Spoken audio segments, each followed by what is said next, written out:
répondre à la question de Jean-Christian. Selon la Psy-Ezo, est-ce possible de méditer avec son animal de compagnie? Est-ce que les animaux sont-ils aussi capables de développement spirituel par eux-mêmes ou est-ce que cela nécessite de l'aide extérieure? Je pose la question parce que j'ai un chat et je me demandais par curiosité si cela était possible. Alors je vais poser la première question. Selon la Psy-Ezo, est-ce possible de méditer avec son animal de compagnie? Oui, bien sûr. Bien que c'est l'animal qui va décider en fin de compte, parce que le problème n'est pas l'état méditatif. Le problème est que l'être humain a un champ énergétique et informationnel.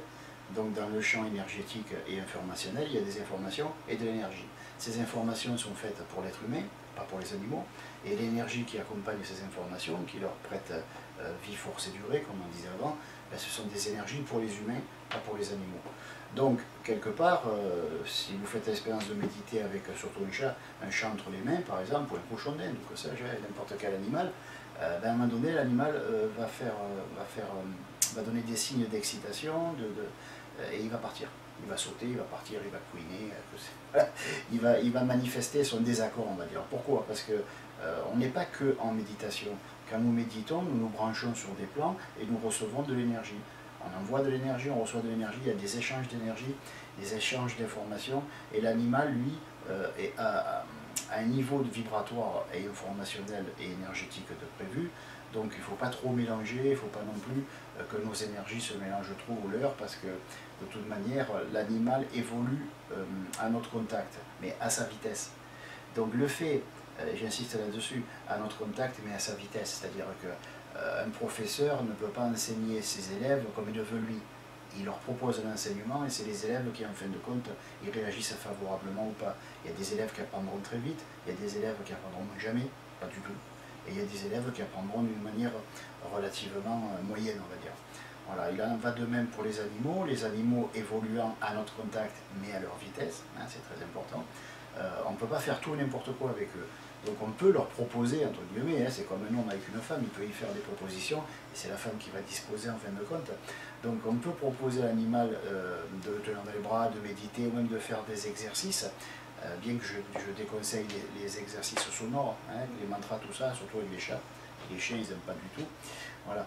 Donc tous ceux qui ont une ouïe fine et qui perçoivent les vibrations subtiles. Mais il faut éviter d'imposer. Voilà, ne retenez pas un animal dans vos bras s'il ne veut pas y rester, et ne l'obligez pas à le faire régulièrement si vous sentez que ça ne lui plaît pas. Alors, est-ce que les animaux sont-ils aussi capables de développement spirituel par eux-mêmes ou est-ce que cela nécessite de l'aide extérieure? Ben, les deux. Ils peuvent par eux-mêmes se développer et encore une fois à notre contact. C'est un truc qui m'avait marqué il y a des années parce que bon, dans la formation de prof de Psy-Ezo qui dure une douzaine d'années, on nous explique le b.a.-ba, on va dire, des rapports humains-animaux. Et la première chose qu'on nous avait expliqué qui m'avait marqué, que j'ai retenu parce que c'est plutôt Laetitia, ma femme, qui s'occupe des animaux avec bonheur.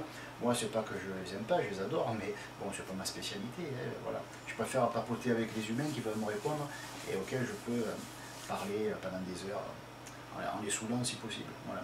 Et que les animaux, même si on leur parle, ils ne comprennent pas. Donc ce qui m'avait marqué au niveau des animaux, c'était le fait qu'ils apprenaient au contact de l'homme, mais à leur vitesse. Hein, je viens de le dire tout à l'heure, j'ai insisté là-dessus lourdement, parce que justement, c'est la meilleure façon d'aider nos animaux, de même que c'est la meilleure façon d'élever les enfants. À un enfant, on ne lui dit pas « tu feras tel métier plus tard ». On essaye de voir quel est le métier qui lui est le plus approprié, indépendamment de nos besoins et de nos envies propres. Sinon, c'est plus élever des enfants, c'est les tordre. Voilà, c'est les conduire là où on veut qu'ils aillent. Et donc, ils n'ont plus de libre arbitre, ils n'ont plus aucune personnalité. On les planifie, on les érase. C'est comme si on leur coupait la tête et qu'ils fassent tous 1m60 par exemple, et qu'il n'y en ait pas un qui ait 1 cm de plus ou de moins.